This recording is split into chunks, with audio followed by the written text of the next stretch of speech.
Oke, selamat malam. Kembali lagi dengan Bincang Logistik. Kali ini dengan gue Satrio Pambudi dan narasumber kita. Boleh kenalin diri, Bang? Ya, malam semua. Perkenalkan, saya Rali. Kebetulan pekerjaan saya di bidang logistik juga di Shipping Line. Kali ini kita mau bahas kegiatan terkait tol laut. Bang Rali, kalau dari segi Bang Rali, apa itu tol laut? Eh, kalau dari sisi saya sih, tol laut ini sebenarnya program pemerintah yang sudah dijalankan dari tahun 2015. Ini program ini menurut saya bagus untuk perekonomian masyarakat kita di daerah yang sering disebut itu 3TP, terpencil, terluar, sama perbatasan. Perbatasan. Tujuannya tol laut ini kan sebenarnya untuk mengurangi disparitas harga, karena masih ada beberapa daerah-daerah yang memang harga logistiknya itu masih tinggi.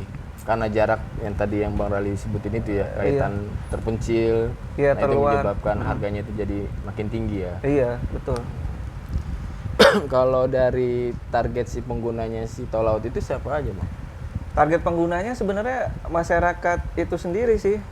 Contohnya di pelabuhan-pelabuhan timur yang memang harganya itu masih tinggi logistiknya. Nah, sebenarnya yang cocok penggunanya itu ya pengusaha di sana. Jadi dia juga bisa membantu masyarakat di sana untuk mengurangi disparitas harga. Jadi harga juga bisa turun jauh dari sana. Kalau dari segi persyaratan untuk bisa jadi penggunanya tol laut itu sendiri, bisa perorangan atau bentuk badan? Perorangan nggak bisa. Perorangan nggak bisa. Karena di tol laut ini ada sistemnya sendiri, namanya si tol laut. Nah, si penggunanya itu dia harus terdaftar di sistem ini. Nah, persyaratannya itu harus berbadan usaha, minimal CP. Oh, mesti badan hukum ya, mesti perusahaan gitu ya? Harus badan hukum. Kalau dari, berarti kan pengguna pribadi itu nggak bisa, bisanya pakai badan hukum. Iya. Nah, kalau dari segi kegiatannya si badan hukum itu, misalkan si perusahaan-perusahaan itu mesti barang-barangnya ada yang ketentuan nggak atau bebas? Ada ketentuannya, nggak semua barang bisa dikirim tol laut. Contoh, ini kan sebenarnya tol laut ini kan tujuannya untuk biaya logistik yang ya ibaratnya untuk kebutuhan sehari-harinya masyarakat di sana. Nah, ini sudah diatur di Perpres, peraturan presiden juga, sama peraturan Kementerian Perdagangan. Jadi contoh barang yang bisa diangkut ya kayak sembako, beras, semen, segala macam.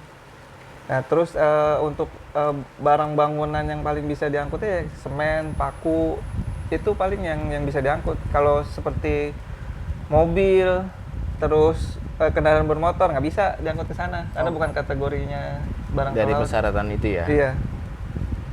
Kalau misalkan ada kegiatan yang notabene dari daerah, terus nantinya mereka mau ekspor, itu bisa pakai tol laut sendiri? Atau domestik doang fungsi dari tol laut itu? Jadi sebenarnya tol laut ini kan diperuntukkan untuk domestik, karena subsidi yang diberikan itu kan subsidi pemerintah yang untuk kegiatan logistik di dalam negeri. Jadi untuk ekspor mungkin itu bisa kalau menurut saya sih masih bisa didiskusikan sama Kementerian Perdagangan, karena ekspor juga kan untuk membangun ekonomi daerah. Kalau makin banyak ekspor kan makin bagus. Cuman untuk sementara ini yang masih dilayani tol laut ya belum bisa ekspor. Tapi ada pembeda nggak dari si pengguna tol laut sama ekspedisi lain? Untuk pengguna dari sisi teknis pemesanan atau apa sama aja. Sama? Iya, cuman pembedanya itu adalah harga. Harga yang didapat itu dari ekspedisi reguler dengan tol laut itu berbeda hampir setengahnya. Contoh reguler Ocean Freight-nya 100%. Nah, kalau di tol laut bisa 50% karena sisanya disubsidi pemerintah. Tapi ada kemungkinan nggak si perorangan itu misalkan nggak kuantitinya gede tapi pakai ekspedisi, dan ekspedisi itu menggunakan jasa tol laut? Oh bisa. Bisa. Yang penting sesuai peraturan aja. Sesuai Jenis peraturan barangnya. jenis Iya. barang, terus dia si pengguna itu terdaftar di sistem tol laut ya. Iya betul. Oke. Bisa. Oh iya, kalau mau boleh tahu rute-rute tol laut itu suplainya kemana aja bang? Maksudnya ada rute-rute tertentu nggak? Rute yang dipakai itu rute-rute yang daerah terpencil, perbatasan dan terluar itu. Jadi kalau di timur itu ada rute namanya Somlaki, Dobo, itu rute Maluku yang dilalui tol laut. Terus kalau Papua ada Maroke, Agat, Timika. Itu contoh-contoh rute yang disinggahi. Sebenarnya banyak rute, hampir 120 rute. Maksudnya 120 pelabuhan singgah yang disinggahi tol laut. Nah, kalau di sisi baratnya Indonesia itu ada Sabang, Oh, oke. ada terus Gunung Sitoli. Ini Sitoli. Nah, kalau dari sisi tengahnya Kalimantan ada Tarakan, Nunukan. Kalau Sulawesi ada juga bagian atasnya dia. Jadi semua pulau ada Semua pulau ada ya. dilayani tol laut.